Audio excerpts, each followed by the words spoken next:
সোনাঝুরি গ্রামের পাশে ছিল একটি গভীর নদী।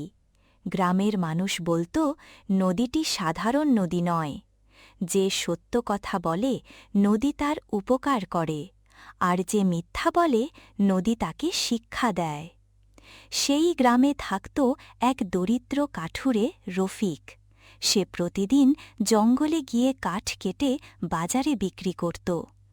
একদিন সকালে, মা, আমি জঙ্গলে যাচ্ছি। বাবা, কষ্ট করো, কিন্তু কখনো অসৎ হয়ো না। তুমি চিন্তা করো না, মা।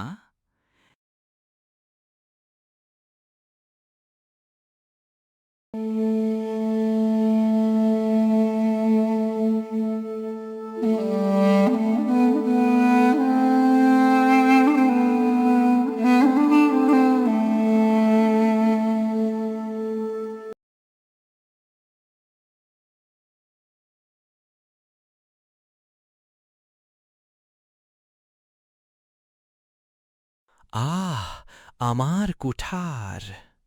সে নদীর ধারে বসে কাঁদতে লাগল। এটাই আমার একমাত্র কুঠার। এটা ছাড়া আমি কাজ করব কিভাবে? হঠাৎ নদীর পানি চকচক করে উঠল। একটি কোমল কণ্ঠ ভেসে এল। তুমি কেন কাঁদছ, কাঠুরে? আপনি কে? আমি এই নদীর রক্ষক জলপরী। তোমার দুঃখের কথা বলো। রফিক সব ঘটনা খুলে বলল। জলপরী কিছুক্ষণ চুপ করে রইল। তারপর পানির ভেতর থেকে একটি সোনার কুঠার তুলে ধরল।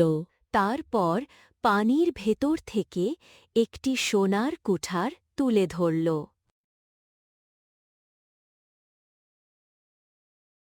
এটা কি তোমার? না, এটা আমার নয়। নদী আবার ডুব দিল। এবার রূপার কুঠার নিয়ে এল। এটা কি তোমার? না, এটাও আমার নয়। তৃতীয়বার জলপরী একটি পুরনো লোহার কুঠার তুলে আনল। রফিক আনন্দে বলে উঠল, হ্যাঁ, এটাই আমার কুঠার। তুমি সত্য বলেছ, তাই ৩টি কুঠারই তোমাকে দিলাম।